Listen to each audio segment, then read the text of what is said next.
नमस्कार, स्वागत है आपका द फोर्थ स्टेट यूट्यूब मंच पर। मेरा नाम है रविंद्र सिंह शोरान। इस वक्त की सबसे बड़ी खबर, देश के पूर्व उपराष्ट्रपति जगदीप धनखड़ को अपना सरकारी आवास तुरंत खाली करने के आदेश दिए गए हैं। ऐसी खबर आ रही है सूत्रों के हवाले से। आमतौर पर ऐसा होता है कि उपराष्ट्रपति हों या राष्ट्रपति हों, एक बार चुनने के बाद उनको वक्त मिलता है अपना घर खाली करने के लिए, लेकिन इस मामले में खबरें ये आ रही हैं कि उनको तुरंत अपना घर खाली करने का आदेश दिया गया है। इस बीच उनके जो साथ काम करने वाले लोग थे, ओएसडीज थे, उन्होंने अपने कमरे जो कि उपराष्ट्रपति भवन में हैं खाली करना शुरू कर दिया है और वो उन्होंने कुछ ने खाली भी कर दिए हैं। इस तरह की बड़ी खबर आ रही है कि उपराष्ट्रपति जगदीप धनखड़ को अपना घर तुरंत खाली करने का आदेश दिया गया। अब क्या होगा? आप प्रोटोकॉल ये कहता है कि उपराष्ट्रपति जो होते हैं और राष्ट्रपति दोनों के लिए एक जैसा प्रोटोकॉल है कि इन दोनों को सरकारी आवास दिया जाएगा, या तो लुटियंस में, अगर वो रहना चाहते हैं दिल्ली में तो उनको दिल्ली में घर मिलेगा, टाइप 8 बंगलो मिलता है। अगर वो यहां रहना चाहते हैं तो यहां मिलेगा। अगर वो यहां नहीं रहना चाहते और वो जाना चाहते हैं किसी दूसरे शहर में तो उनको वहां भी बंगला दिया जाएगा। अगर पूर्व राष्ट्रपतियों की बात की जाए तो प्रणब मुखर्जी ने दिल्ली में अपना आवास लिया था, उनको दिल्ली में दिया गया था। उसके बाद रामनाथ कोविंद अभी दिल्ली में रहते हैं, पूर्व राष्ट्रपति। लेकिन पूर्व राष्ट्रपति प्रतिभा पाटिल ने पुणे में अपना घर लिया और वो पुणे में रहती हैं। अगर पूर्व उपराष्ट्रपतियों की बात करें तो मोहम्मद हामिद अंसारी, वो दिल्ली में रहते हैं, और वेंकैया नायडू ने भी दिल्ली में ही अपना सरकारी आवास लिया है रिटायरमेंट के बाद। उसी तरीके से जगदीप धनखड़ भी एंटाइटल्ड हैं, उनको भी दिल्ली में घर मिलेगा।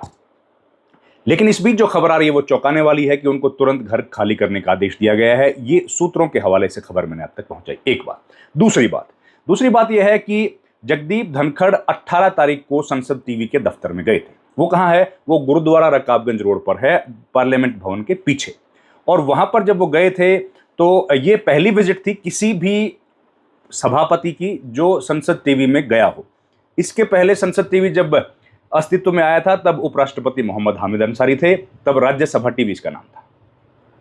और उसके बाद वेंकैया नायडू और अब जगदीप धनखड़, तो ये पहले ऐसे सभापति हैं जो संसद टीवी के ऑफिस में गए थे। वहां गए, 10-5 मिनट वहां रुके, लोगों से बातचीत की और उसके बाद उन्होंने इन्वाइट किया 20 तारीख को अपने घर पर लंच के लिए।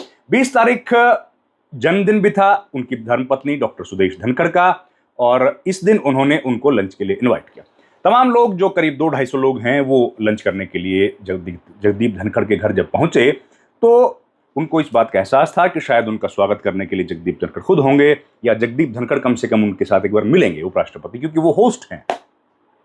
लेकिन वहां पर जो लोग गए उन्होंने बताया कि वो इस बात से थोड़े से अवाक हुए कि आखिर हम लोग लंच करने के लिए आए हैं और इन्विटेशन पर लंच करने के लिए आए हैं, तो जगदीप धनखड़ साहब हमसे मिलने क्यों नहीं आए? मतलब ये हुआ कि जब लोकेशन पर, वेन्यू पर वो लोग पहुंचे तो उनके स्वागत में या उनसे मिलने के लिए जगदीप धनखड़ एक बार भी नहीं आए। यह घटना है 20 तारीख की। 20 तारीख याद कीजिए, वही दिन है, संडे का दिन, जिस दिन अरविंद केजरीवाल, आम आदमी पार्टी के राष्ट्रीय संयोजक और दिल्ली के पूर्व मुख्यमंत्री अरविंद केजरीवाल और राज्यसभा में आम आदमी पार्टी के सदस्य, सांसद संजय सिंह भी उपराष्ट्रपति जगदीप धनखड़ से मुलाकात करने के लिए आए थे।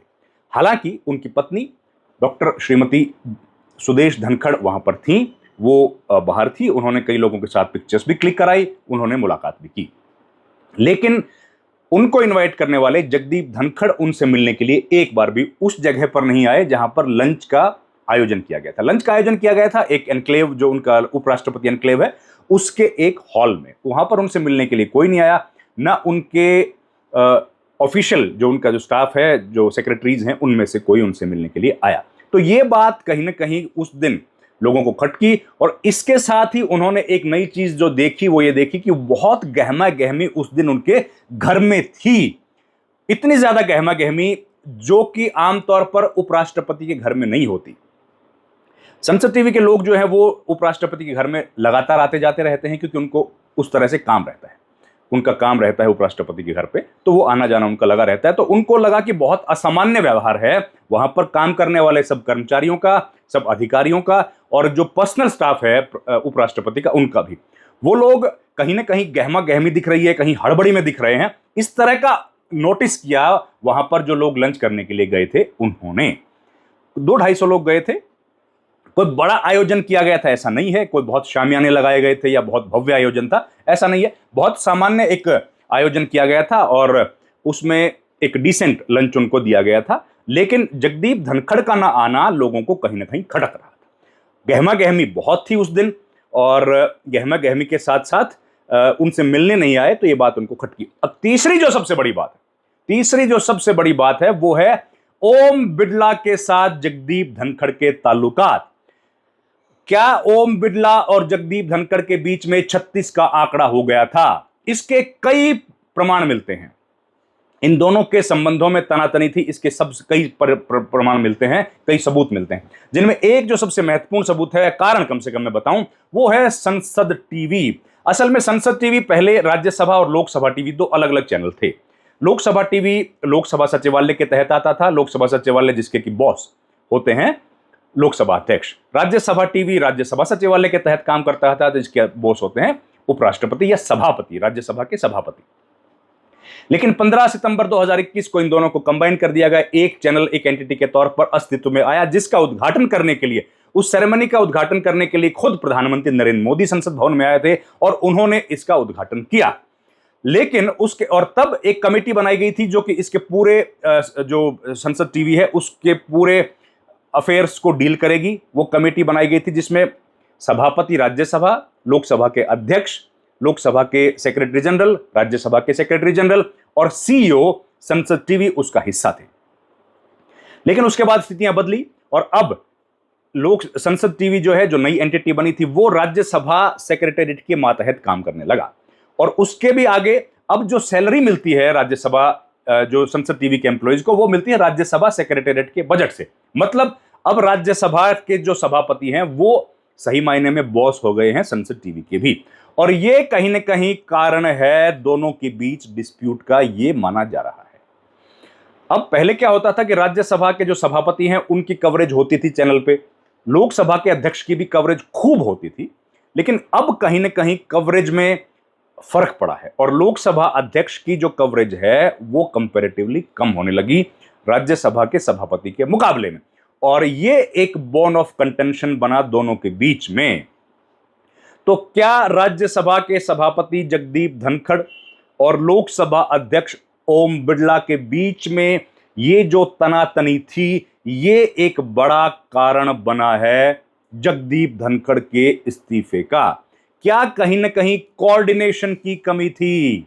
दोनों सदनों में कोऑर्डिनेशन की कमी थी। लोकसभा में क्या कोऑर्डिनेशन होना है, राज्यसभा में क्या आना है, इन दोनों के बीच समन्वय की कमी थी। ये एक बड़ा कारण बना है, क्योंकि ये खबरें सरकार की तरफ से भी आई हैं कि समन्वय की कमी दोनों सदनों में देखी जा रही थी। तो क्या यह भी एक बड़ा कारण है जगदीप धनखड़ उपराष्ट्रपति के इस्तीफे का? एक और बात, जगदीप धनखड़ पहले ऐसे व्यक्ति हैं जो नए एनक्लेव, उपराष्ट्रपति एनक्लेव में आए हैं।